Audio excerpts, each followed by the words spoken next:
मौजू बिस्मिल्लाहिर्रहमानिर्रहीम मौजू अजकल के मुल्लां अजकल दे किसे खिलरे हैं जहान उत्ते मुल्लां तेरियां वेख मक्कारियां दे किसे खिलरे हैं जहान उत्ते मुल्लां तेरियां वेख मक्कारियां दे सानू वाद नसीहतां करना है तेरे काम ने उच्च शिकारियां दे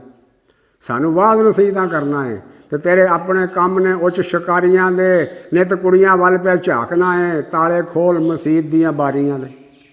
और नित कुड़ियां वल पे झाकना है ताले खोल मसीत दियां बारियां दे शक नाल कोई तुसानू वेखदा नहीं मूँह ते वेख के वाल राहदारियां दे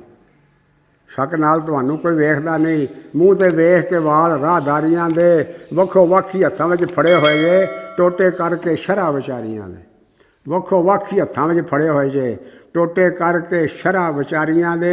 पेशा तुसां दा इज्जत वालड़ा सी राखे है सो मजहब क्यारियां दे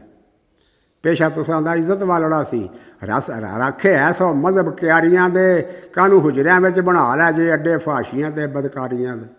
कानू हुजरियां विच बना लै जे अड्डे फाशियां ते बदकारियां दे इमाम कम दा जदों कोई ना लभे ओ लोकी रखदे तुसानू मारियां दे इमाम कम दा जदों कोई ना लभे लोकी रखदे तुसानू मारियां दे एवें शायरां ने बदनाम कीते मुंडे लंबड़ां अते पटवारियां दे एवें शायरां ने बदनाम कीते मुंडे लंबड़ां अते पटवारियां दे रन्ना खान उधाल के लै जाओ जादू करके वाजां करारियां दे रन्ना खाल उधाल के लै जाओ जादू करके वाजां करारियां दे ते जेड़े चुक हथियार जहाद करदे उन्हां ताईं तू शिद्दत पसंद आखे जेड़े चुक हथियार जहाद करदे उन्हां ताईं तू शिद्दत पसंद आखें दाढ़ी रख नमाज जो रोज़ पढ़दा है हक उन्हां दे मंदे सौगंध आखें हक उन्हां दे मंदे सौगंध आखें जिन्हां ताईं ने शर्म हया उक्का रुतबे उन्हां दे बहुत बुलंद आखें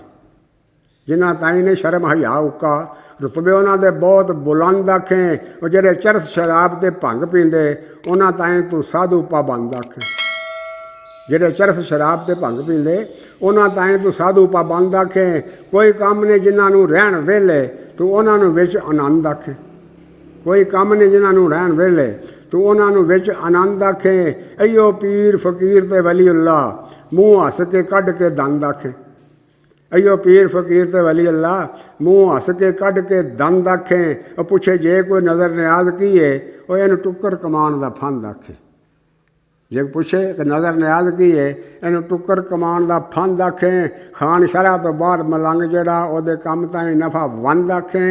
घट्टा वालां दे विच लिबास लीरां ओदे मुखड़े नूं दूनी चंद आखें